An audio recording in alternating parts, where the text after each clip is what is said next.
Good evening, everyone. My name is Ben Manabog. I use he, him pronouns, and I'm the transportation engineer at the City of St. Louis Park, and I'm the city project manager for the Beltline Blvd pedestrian improvements.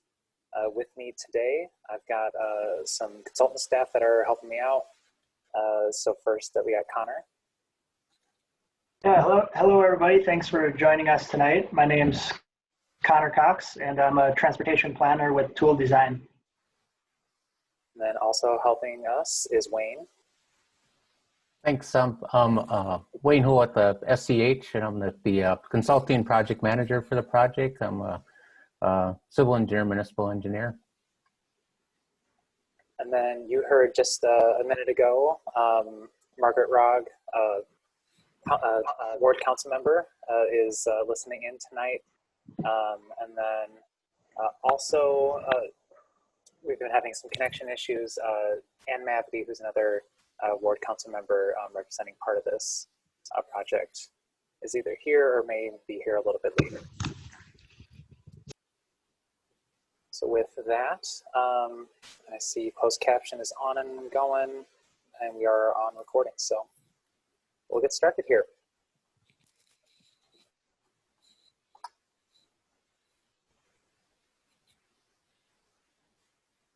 So today, we're going to go a little bit of a crash course on how to use Zoom, which is the platform that we're using here. And then we'll go through what is this project, where are we talking about in the city, where are we in this process, and then some of the design concepts that we had discussed at the last meeting.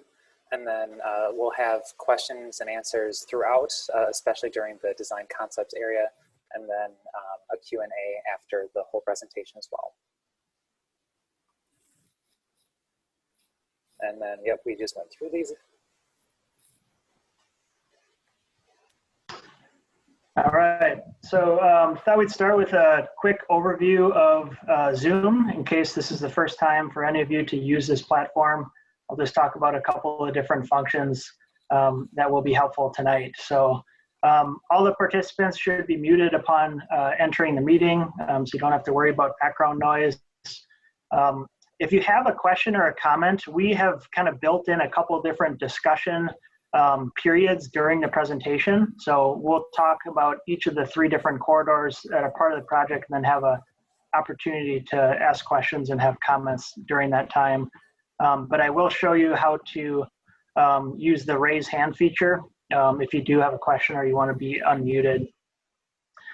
For those of you that are calling in by phone, you can press *9 to raise your hand, which will kind of notify the presenters that you would like to be unmuted, or else you can press *6, and that will also unmute or mute your audio. We are recording this presentation tonight, and we'll be posting it to the city's YouTube channel. So if anyone wasn't able to tune in, they can watch the recording. And in addition, the first open house and then this open house will also be shown on Park TV, so on our city's local TV channels.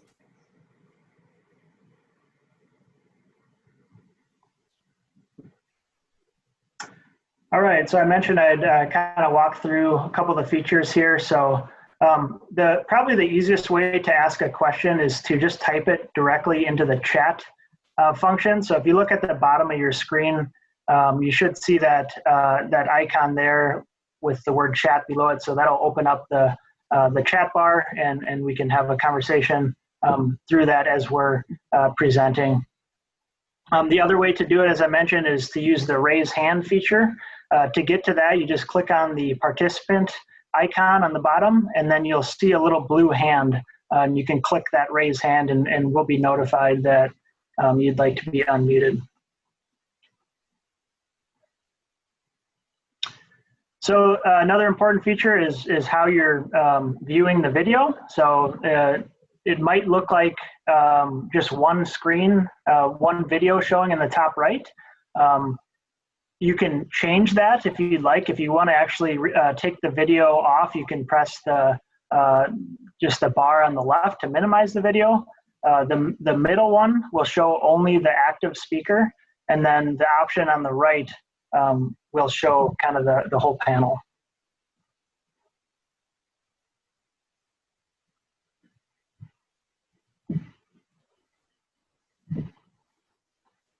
All right, so the Beltline Boulevard Southwest Light Rail pedestrian improvements, long name, but we're talking about 4 corridors in the Triangle and Wolf Park neighborhoods on the far east side of the city. We're talking about the full length of Beltline Boulevard between 36th Street by the Rec Center up to County Road 25 or Highway 7, some know it. We're also looking at Ottawa Avenue between Minnetonka Boulevard and County Road 25, as well as Lynn Avenue between County Road 25 and Minnetonka Boulevard. The project area also includes the South County Road 25 service road between Ottawa and Lynn Avenue. We won't be talking about that particular segment as a part of this project. The Southwest Light Rail construction team, between them and if some of you have heard of the Sherman development, which is kind of the park and ride station area, will be working on that part of the segment. It's assumed that it will be a multi-use trail along where that road is right now, and so that won't be talked about today. So the project schedule for this project is right now we're in on the left side where we have the concept and preliminary plans. We had an open house in June that we revealed or shared with everyone the different concepts that we were looking at for the different corridors. Tonight we're going to be sharing with you what we came to conclusions from that meeting and all the input that we had from between then and now. And then shortly, and we have another slide later on that shows exact dates and such for City Council approval to go forward into the detailed design, which will start in October and run through March. Part of this process is to have the City Council approve the final plans or final design. And then we also have to go to the state of Minnesota, a transportation department, to have them approve it because there's federal funds that are involved with the project. Once that's approved and we bid it out in April, May, then it'll start construction. It'll be under construction next summer, and it'll finish up sometime in September, well before when the Southwest LRT opens to the public in 2023. Next slide. So during this process this summer, we had a pretty robust community engagement process when you think about doing what we've done through this pandemic. We had the virtual open house in June, which we had almost 50 attendees. And then we had the online survey, and almost 400 people participated in the online survey. So thank you for all the great input that everybody put into the survey. And we're going to share some of that input tonight with everyone. In that time frame, we also met with a number of small groups, anywhere from churches in the area to synagogues to property owners along the routes to business owners.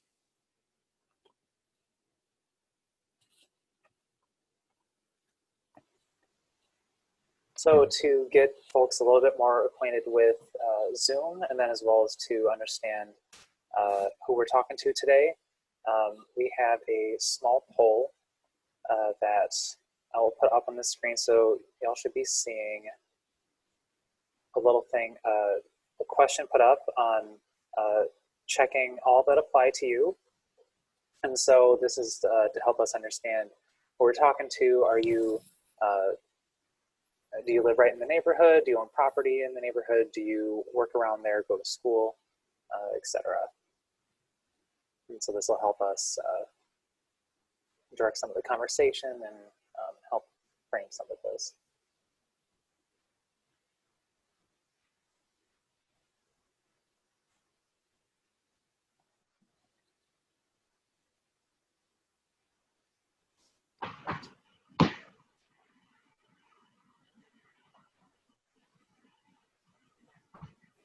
Kind of give it a little bit more time and then After I hit N, this should pop up as well.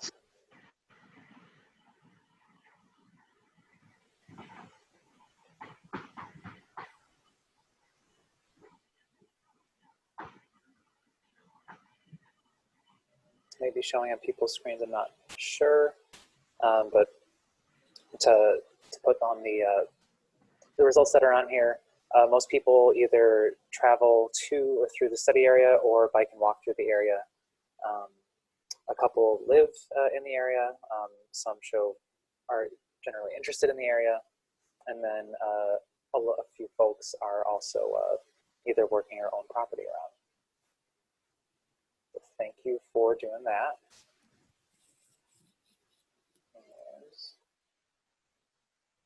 So why are we here today? So for those that weren't here for the first open house, the main point of this project is to provide safer and more comfortable connections to the upcoming Beltline station area.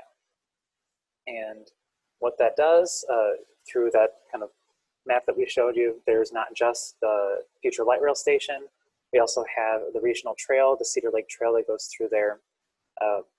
And in addition to the Southwest Light Rail, we also have existing bus lines that go through, connecting folks from St. Louis Park to Minneapolis, and then as well as other parks in the area, Carpenter Park to the north, Bass Lake Preserve in the center part, and then far south next to the rec center is Wolf Park. And also a lot of folks live around this area, and also there's a number of small businesses and larger businesses too, that folks can get to around here. And the reason why we need to have more safer and more accessible pedestrian connections is we have some gaps in our sidewalk network. So on the left here is by the park towers, and the sidewalk runs along most of Ottawa Avenue. However, it stops just as you're getting towards the park towers and before you even get to County Road 25. Same goes for the picture on the right, which is Lynn Avenue in the Triangle neighborhood, where on the east side of the street, it kind of just abruptly stops at a single family home. It's also difficult to cross County Road 25. County Road 25 is a large highway and is a barrier for those who aren't traveling by vehicle. So the picture on the right is the intersection at Beltline in Ottawa. And if you see on the left side of that, there's a little bit of trail, bituminous section, not quite, it basically blends into the road. And then you also can't get on, you can't cross on the other side of the street from there too. And then on the left side, that is the county road at Lynn Avenue, where there is no official crossing. And so that wouldn't be safe to try to get across at that point. Something that we'll talk about today is that Southwest Light Rail, as a part of their construction, will be building a new traffic signal at Glen Avenue on County Road 25. And so what we would look to do with this project is help provide a safe way for folks to get to that signal as well to cross County Road 25. And then some of the pedestrian connections on here are also not comfortable and not accessible. So the middle two pictures here show utility poles that are directly in the center of sidewalks. Not great to get around, especially if you're wheeling yourself or wheeling someone else on there. So that's why we're here too. And so we'll talk a lot about concept designs today. And concept designs are mostly made of three parts, and that's policy, city policies, some sort of technical analysis, and then feedback.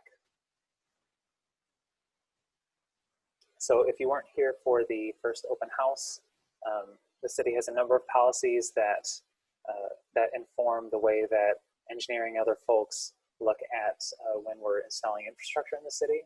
And so some of those have to do with prioritizing pedestrians over bicyclists and transit users, and then vehicle drivers. This project is also a part of Connect the Park, which is adding a more broader network of sidewalks, trails, and bikeways throughout the city.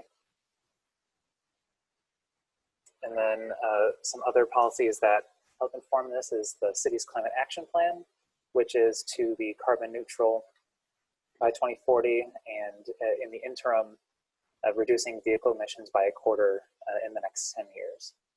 We also have living in complete streets policies, which really look at trying to understand or designing our roads by local context, so everything's not a one-size-fits-all, and making sure that we are building community and looking at other parts of not just the infrastructure, but the environment, economic benefits, etc.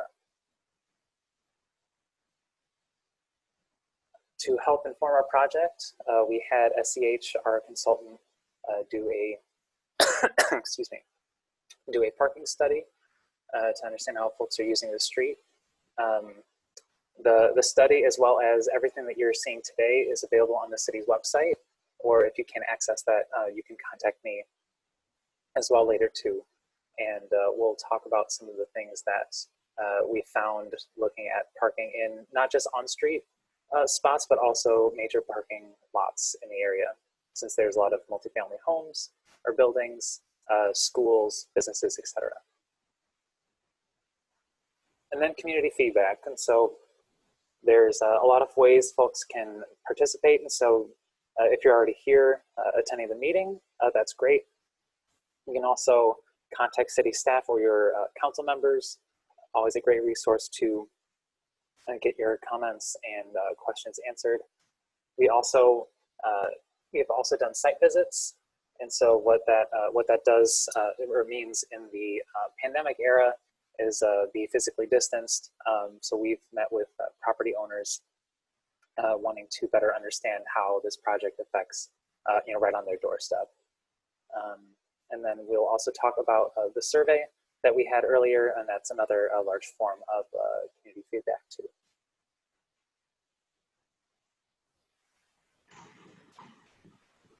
All right, thanks, Ben. Well, I will take it over from here.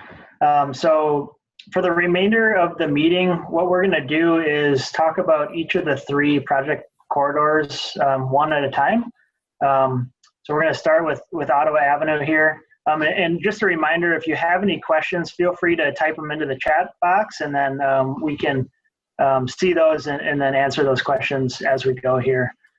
So if you were not, if you didn't see the first virtual open house, just a kind of reminder, the extents of the Ottawa Avenue corridor runs from County Road 25 on the south end and then up to Minnetonka Boulevard on the north end.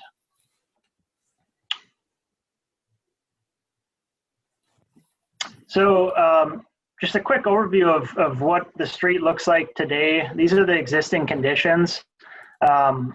So as you can see, there's a fairly narrow 4-foot sidewalk on the west side of the street, 8-foot parking lane, and then 2 drive lanes, one in each direction, as well as a 5-foot sidewalk on the east side. And then what we did, you can go to the next slide, Ben. What we did as part of our analysis is develop 2 different concept design options, and then got community member feedback on those 2 options. So what I'll do is just show those 2 options and then highlight some of the things that we heard from community members. So the first option was what we called the sidewalk option. So we're widening that sidewalk on the west side, keeping that existing sidewalk on the east side. And in this option, the parking was removed, and there'd be 4-foot shoulders. So there'd be kind of this buffer space between vehicles and the sidewalk. So some of the things that we heard from community members that they liked about this is that it's improved for people walking and biking along the corridor. So the 4-foot shoulder could function as a bike facility if folks wanted to ride in that area. It also provides a little more buffer space between the cars and the pedestrians, and then it has wider sidewalks compared to what's out there today. We also heard that folks thought that traffic would be smoother and be safer than it was currently, and that maybe removing the parking would help a little bit with some of the congestion that we see today on the corridor. Some of the things that we heard that folks didn't like about this concept was that it may encourage drivers to speed up, to go faster. There's more space on the roadway when there's no parked cars there. And folks said they'd prefer to see that the 4 foot of extra space used as a more of a landscaped or boulevard area. So another thing, of course, is that it removes parking. So some folks didn't like that. And it doesn't have a dedicated bike facility. The shoulders could be used for biking, but it's not the dedicated or intended purpose necessarily. Some folks also mentioned that it's a little bit confusing what that shoulder space was actually for. Is it for bikes or not? And then we also heard that currently there's some delivery trucks, vehicles that often use that parking lane, and so where would they stop if parking was removed? There's concern that they may create some congestion. And then the second option that we looked at was a trail option. So as you can see on the graphic there on the left, on the west side of the street, there'd be an 11-foot shared use trail or multi-use trail. So that would be something that could be used by folks that are walking, biking, using a wheelchair, on a scooter, any type of non-motorized vehicle. So the parking on this concept was also removed. So it'd just be 2 travel lanes and then a sidewalk on the east side. Some of the things that we heard that people liked about it is that they were very attracted to the idea of having a multi-use trail or shared use path on the west side. So it would be an improvement for people walking and biking. And it would just be more comfortable for more people. So people of all ages and all abilities versus an on-street bike lane that may not be as comfortable. And then, of course, it also provides a little more separation for bicyclists from the motor vehicle traffic. And then some folks thought that the existing parking lane causes issues with traffic flow. So that would be removing that. Some folks thought would be a positive thing. And then, as you can see in the graphic, the existing curb to curb width gets narrowed quite a bit, which can have an effect to help slow cars down. So that was one thing that we heard a lot, was that there's fast moving traffic on Ottawa. So slowing traffic down was something that people were interested in. Some of the things that people disliked about this option is that it could create some conflicts between pedestrians and bikes that are on that trail, especially folks that were biking downhill and traveling at a fast speed, concerns about conflicts with pedestrians. Some people mentioned that they prefer to see a dedicated space for biking, so a dedicated on-street bike lane or something similar. Folks didn't like that the parking was removed on this option, and it also doesn't have any landscaped boulevard space between the roadway and the sidewalk and the trail. Another comment that we received was that the light rail station will be going in on the east side of the street, and the trail is on the west side, so that would force folks to cross the street if they're on that multi-use trail to get to the station. And then a general concern about winter maintenance on the roadway, so it's a little bit narrower. Would that be an issue for city maintenance vehicles to get through when plowing snow? And then I'm going to turn it over to Wayne to talk about the recommended concept. Thanks, Connor. So the recommended concept for this, for Ottawa Avenue, is the trail option. What you're looking at is actually a plan view of the corridor. What that does, if we work our way from the north, which is Minnetonka Boulevard, to the south, it takes care of up on the north end. There's some ADA issues with the slope of the current sidewalk, so that actually fixes a lot of those ADA issues up in that area from an engineering point of view. It provides, like I say, the wider trail on the west side of the road for pedestrians and folks that are rolling using the facility. And then at 31st Street, we would enhance the crosswalks with marked crosswalks in that area. And then as you proceed south towards the service road, Today, the service road or the throat of that service road is a pretty wide, open, wide sweeping curve. We would narrow that throat up so that what that does is it fits the trail in within the roadway right away, but then also it narrows up or shortens the distance for people that are utilizing that crosswalk on the west side to cross the roadway at that location.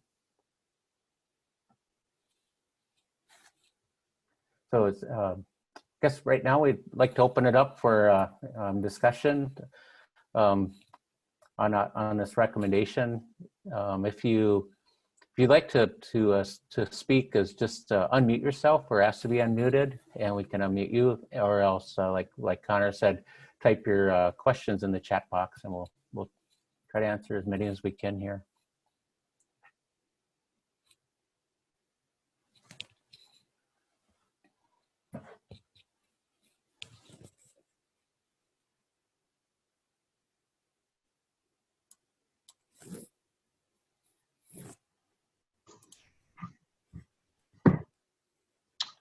So far, I don't see any questions in the chat box, but maybe give folks a minute and then we can move on to the next corridor.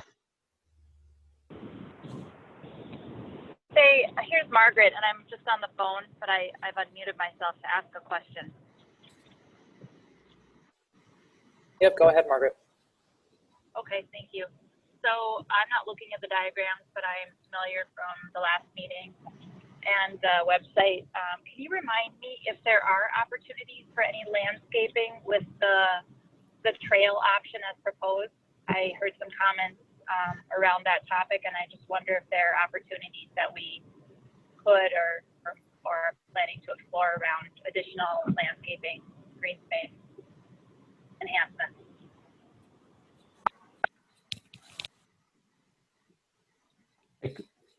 I could probably respond to that. So maybe if you back up a slide, Ben, I could show the cross section. So the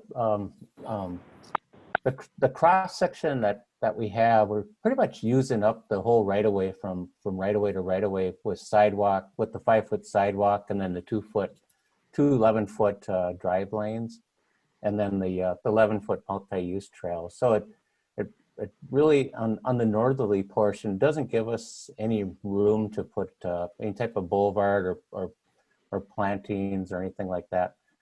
There's a possibility of when you get up towards Minnetonka Boulevard, and we can work with city staff, there's a possibility of maybe put some smaller planters or something like that if we can fit that in there. But throughout the corridor, it's tough to fit any green space in the corridor. Once we get down, if we could go back to the plan view.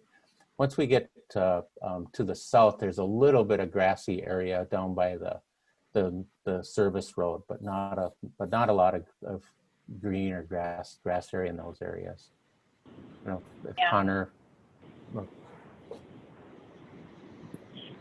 Okay, I'll follow up. Thank you very much. And I'm not able to see because I'm just phoning in. So I'll follow up with any further questions with staff. Thank you very much. Yep.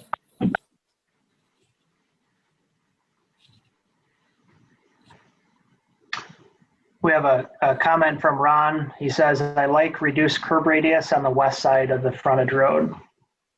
Thanks for that comment, Ron.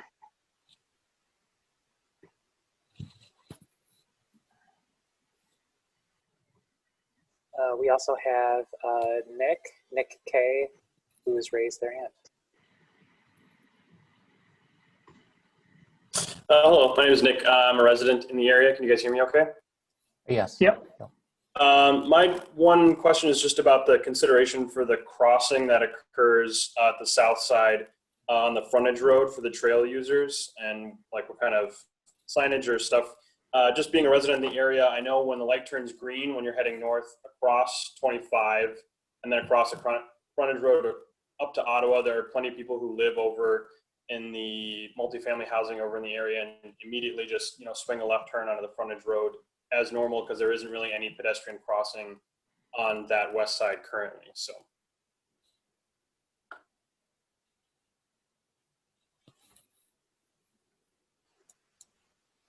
Thank you for that comment. I think as we can move forward with whatever the concept plan ends up being approved by council, we work further on signage and striping and other ways to enhance the crossing to let folks know that they should be aware.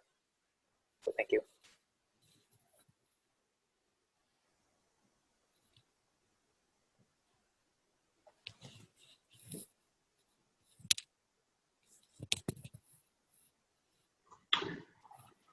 Well, I think we could probably move on to Lynn Avenue. If folks do think of other questions for Ottawa Avenue, we'll have more of a general discussion period at the end of the meeting, so you can ask those questions then.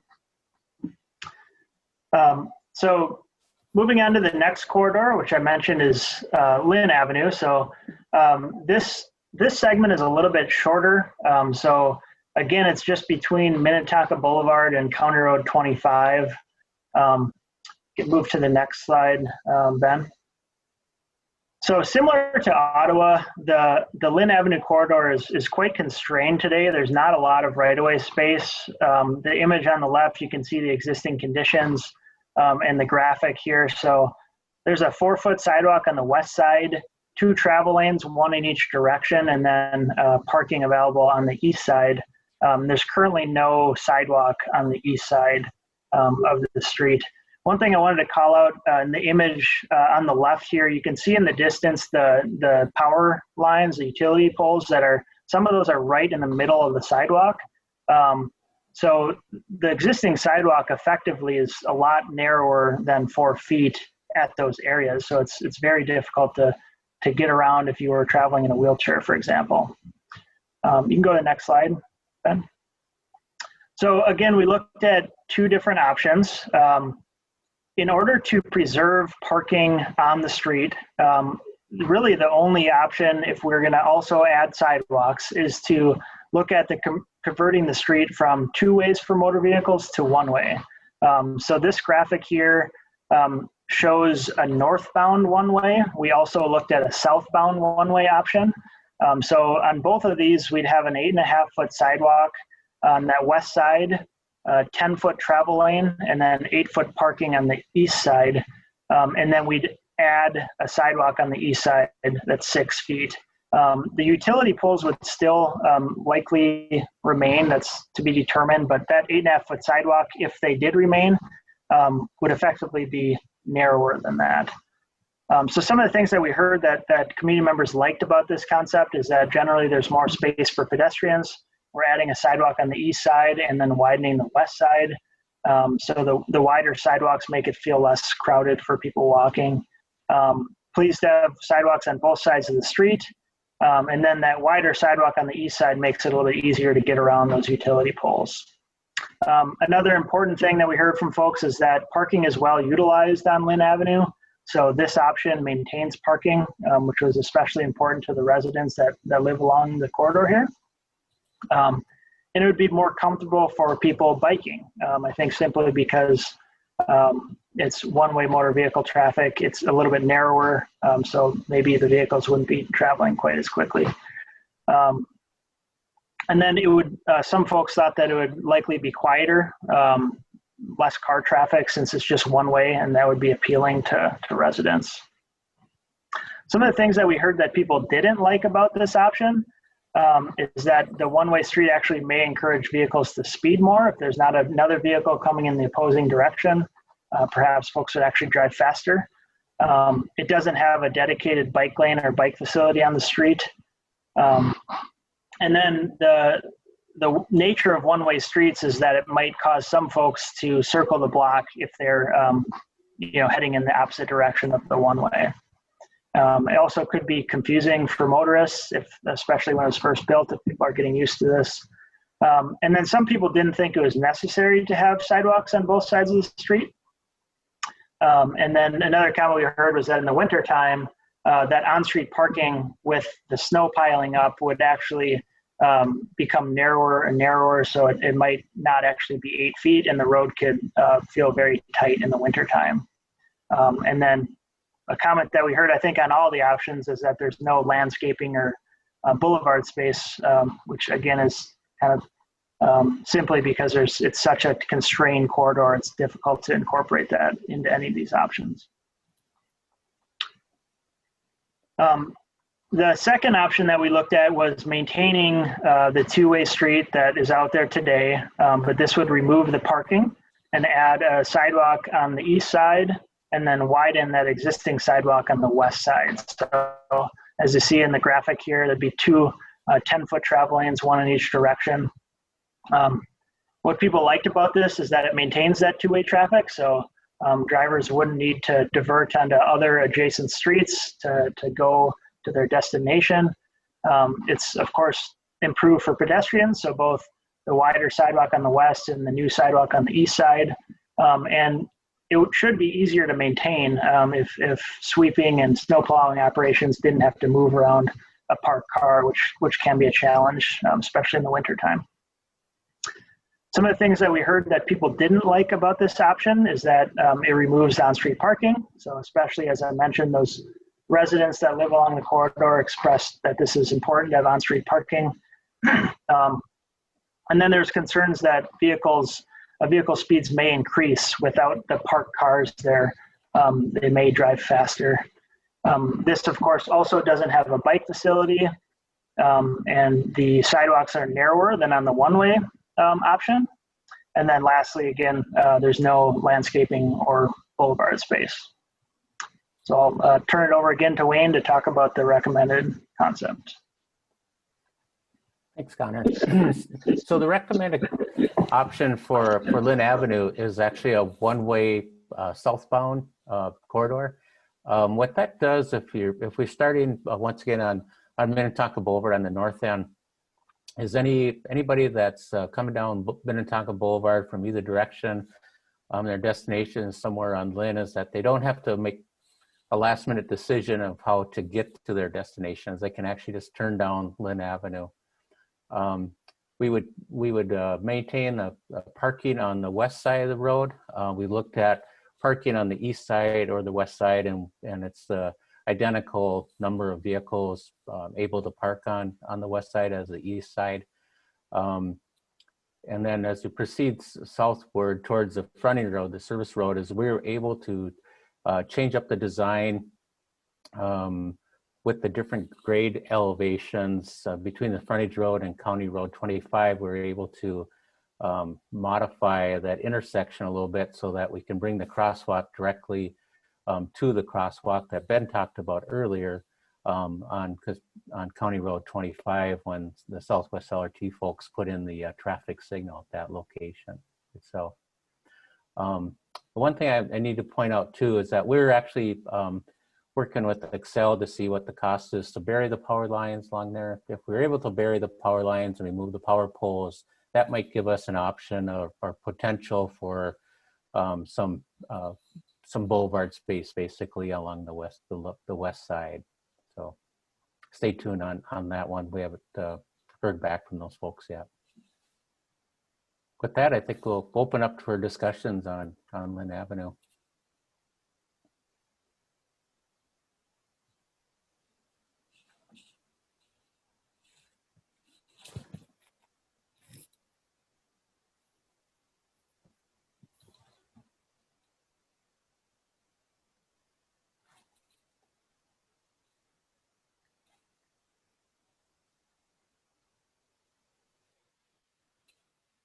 And Connor, can you remind folks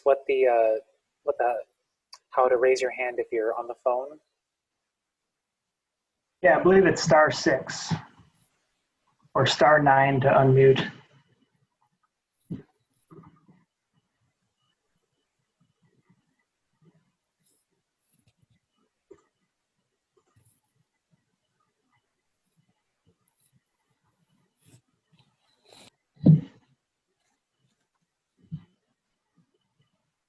I guess also while folks are putting together a question, to expand on what Wayne was talking about with the utility burial.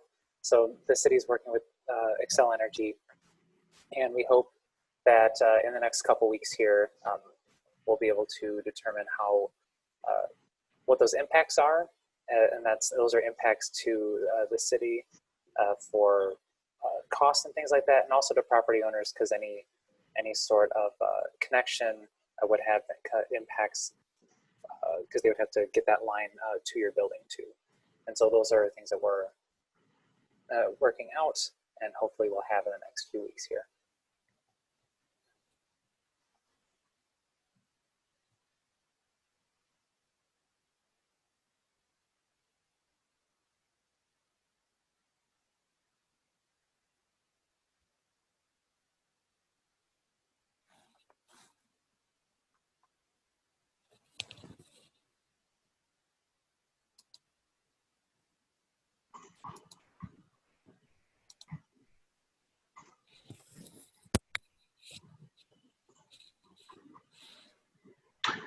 Not seeing any comments or question on Lynn Avenue. Hopefully that's a positive thing. Actually, it looks like Ron just made a comment. Ron made a comment, said, removing the power poles and keeping sidewalk to curb would allow plow to clear the sidewalk. Yeah, so Ron's comment is, of course, in regards to winter maintenance. Without those utility poles, it might be a little bit easier to move a maintenance vehicle through there.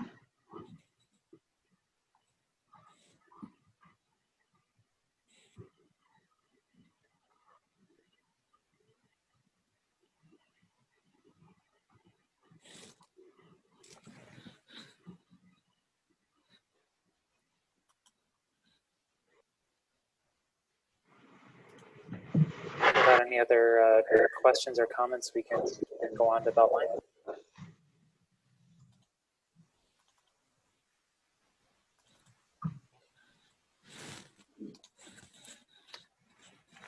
Okay, so on the Beltline Blvd corridor, like Ben said originally, is that this corridor we're providing a complete pedestrian facilities all the way from West 36th Street to County Road 25.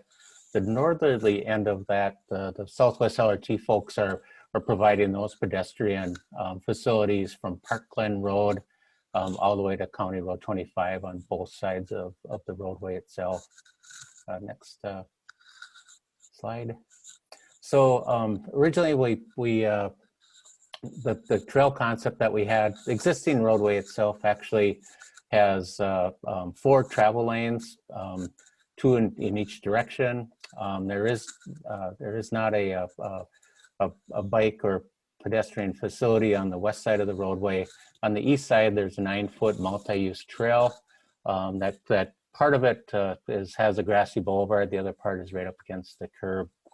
On the trail concept that we had proposed was a 10-foot multi-use trail on the west side with a grassy boulevard. And then a future project, not this project, but a future project would restripe the Beltline Boulevard to have 2 6-foot bike lanes and then 2 travel lanes and a center turn lane. The travel lanes in each direction. And then the existing 9-foot trail would remain the same on the east side with the grassy boulevard, and then up against the curb in some portions of it. Next slide. So some of the survey results of what the community members liked was for this concept was it really provides an option for bicyclists and walkers on both sides of Beltline Boulevard. Some folks like the road diet, which what they refer to as having 4 travel lanes and reducing it down to three travel lanes. A lot of them had love the plan in there. Some of them stated the fewer travel lanes slows traffic. Some said better bike access.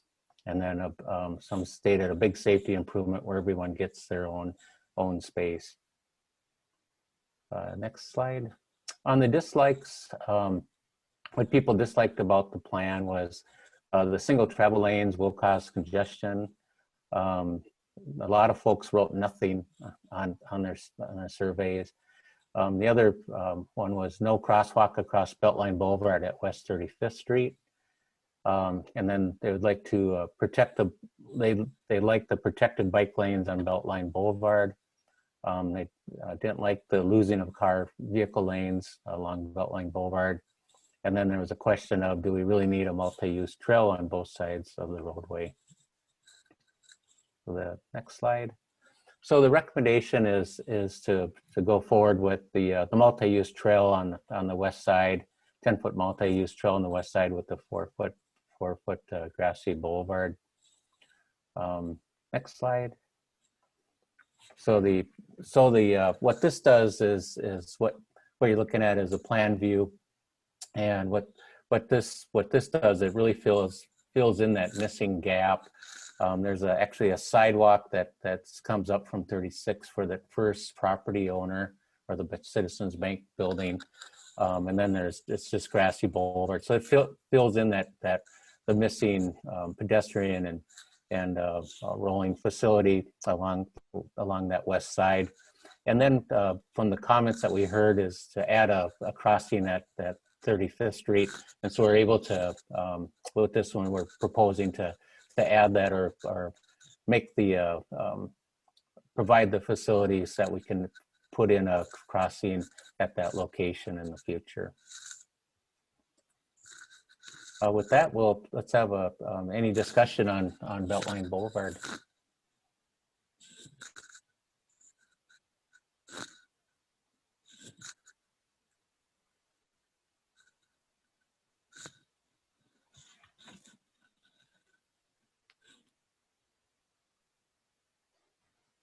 And then again, for folks that are using their phones, that is *6 to raise your hand, and then *9 to unmute yourself. That is *6 and *9. So this is Margaret Rogg again, City Council member from Ward 1. I just want to say the lack of comments, I think, says people are pleased. And I just want to say I am. I see a lot of new safe pedestrian and bikeways here for people to use in the community. So well done. I think there are a few follow-up things, as I mentioned, I'll want to do with staff around maybe optimizing some more grassy spaces or green spaces or green growing things. But I think it looks great. So thanks a lot for your work. Thank you. Thank you, Margaret. And then I see we have Deb B, who has raised their hand. Hello, this is Deb Brinkman. So I have a question about currently to date, there is the trail that crosses Beltline. And a lot of times, you know, if we're crossing it on our bikes, we can stop in that median area, you know, wait for more traffic and then cross the other side of the road. So can you speak to if that trail is still going to be there, or if there's anything that we need to do to help people cross Beltline safely? And maybe that trail's not going to be there any longer. I don't know. So and maybe I'm going to reiterate your question just to make sure I understand. So we're talking about the regional trail that's over by the Beltline station, and so then you're asking in the future what how will folks be crossing Beltline with either this project and Southwest LRT? Yeah. Let's see if I'm not sure if we have an overview map, but for folks that have kind of driven along Beltline Boulevard right now, if you see the overhead bridge that's there, that is the future regional trail. And so after the completion of all the Southwest Light Rail construction, the main trail will be kind of flown over Beltline Boulevard. Now there will be an opportunity for folks heading east and west to get down to ground level to then access either the West Side Trail if this project moves through, also on the east side the light rail station. As far as, and then the kind of cuts where there are today, I would have to double check the plans, but I don't believe those will be there post construction, where folks will be able to cross Beltline. One option is the flyover trail. There'll be both ramps up to, and then also staircases to get up to there. And then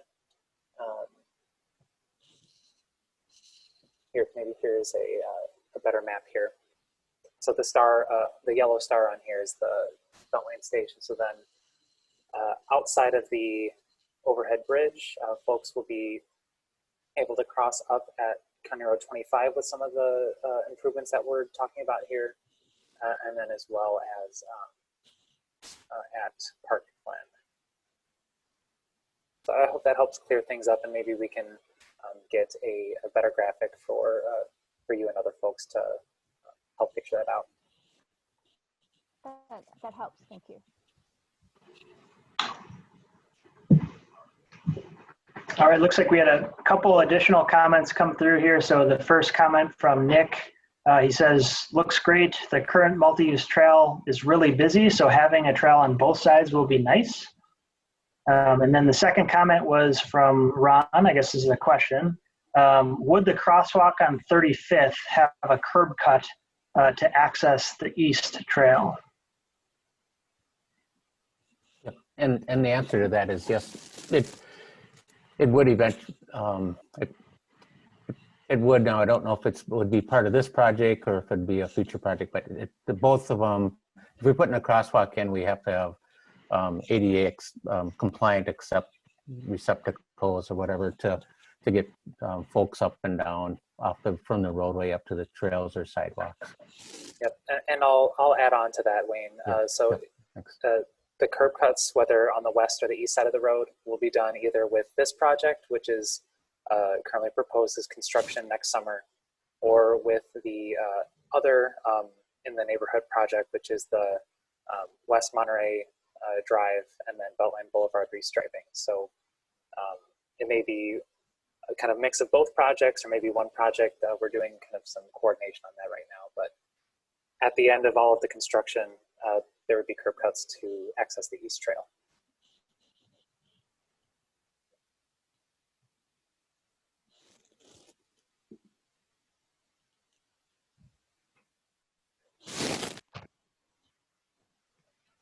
I see Deb B still has a hand up. Is that, do you have another question, or is that still left over from the last one?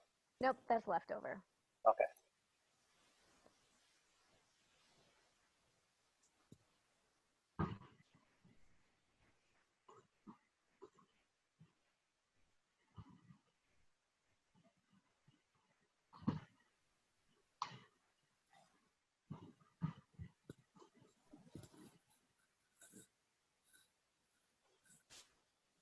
Well, we will have a general Q&A after getting through the rest of this presentation, so I think we can, without any immediate questions, kind of move on.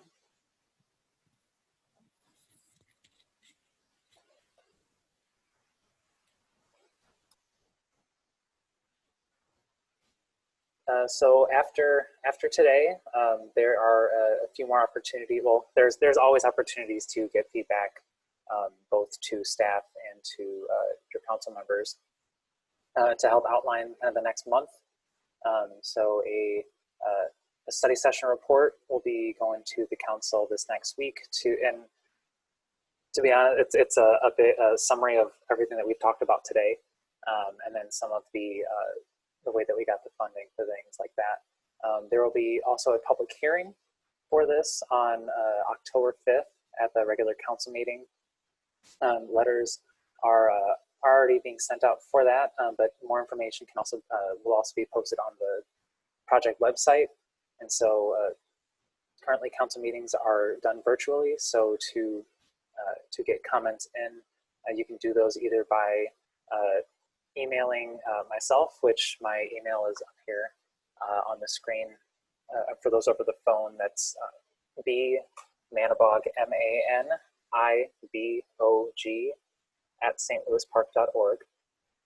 You can also mail comments to City Hall, which is at 5005 Minnetonka Boulevard. And then also, if you want to comment live during the public hearing, during the city council meeting, there will be instructions on how to do that either on the project website. Also, those will be mailed to folks in the study area.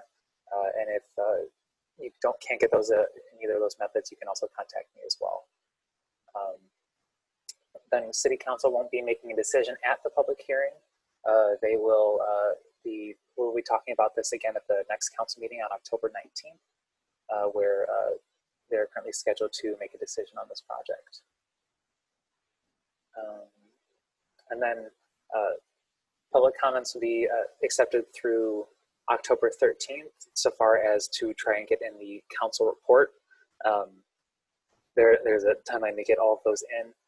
Anything received after that, I will do my best to get those put together and then get those in front of our council members too, to make sure that they can see those as well.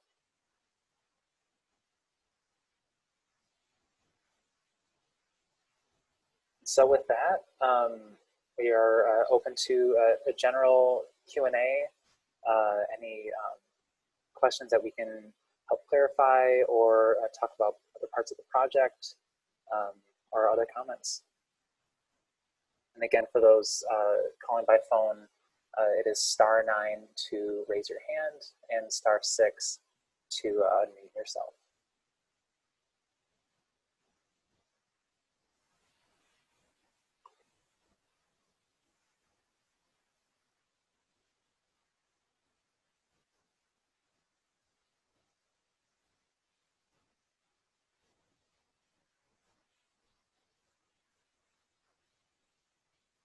I see Debbie raising a hand. Yep, just a quick question on really all of these. Is there lighting that is planned in particular for, obviously for when folks are walking at night, and especially in the winter when night starts so soon? Thank you for the question. And some of this is I have to check the plans again. So the new Southwest Light Rail traffic signal at Lynn Avenue, I believe has new lights that you would see similar to County Road 25 at Ottawa / Beltline. And then after that, there currently isn't any new additional lighting proposed for this project.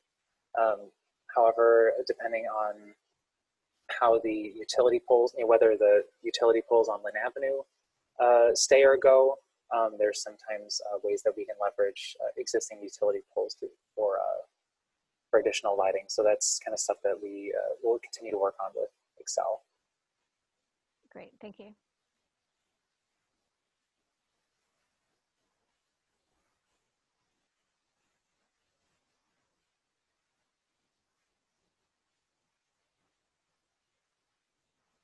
And then I see a question in the chat from DL Mulder. So does the proposed pedestrian trail on the, and I see the comment there, on the west side of Beltline continue all the way to the station? It doesn't show on the map you showed. Maybe you covered it in another slide.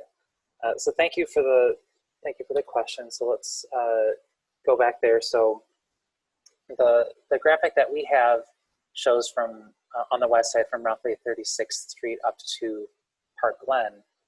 And that is because from Park Glen north to County Road 25, that will be constructed by the Southwest Light Rail Group. And so won't be part of this project specifically, but will be completed along with everything else going on. So there will be a continuous pedestrian way from 36th Street to County Road 25. It just depends, or it's segmented on who's building what.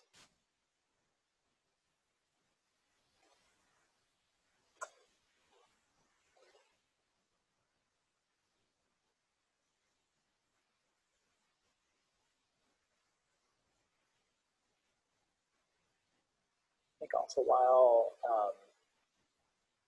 you can still please phone in questions. I wanted to make sure I put up my contact information on here, as well as the project website and also the Southwest Light Rail contact information, because I know a lot of folks have questions on their current construction, and so they've got a great hotline, which is that 612-373-3933 number there, which they staff 24 hours.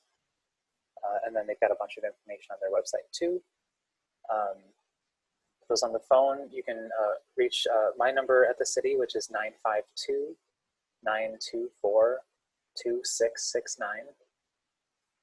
And then my email is on here again. I want to make sure if folks needed to write this down, they have the opportunity to do that.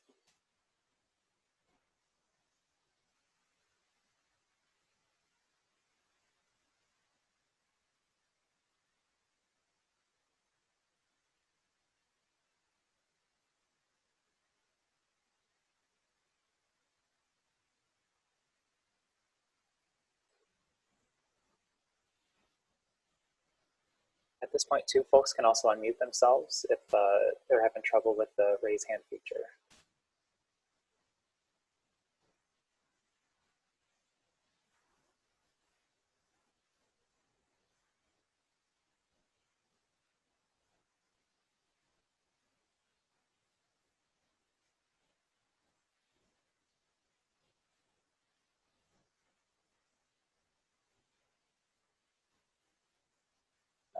Barring any other immediate questions, seems like we're at a place to stop here.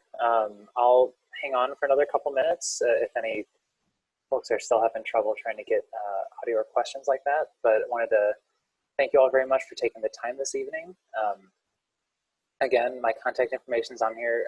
Please email me, call me, and we'll be happy to provide you the information that you need. And also, thanks and have a great rest of your nights. Anything else from Connor or Wayne? No, yeah, just again, thanks everyone for tuning in. Yep, likewise. Thank you. And if you need to see this again, this open house will be posted on the city's Park TV YouTube channel, and similar to the first open house, this will be shown on Park TV for folks that weren't able to be here. So,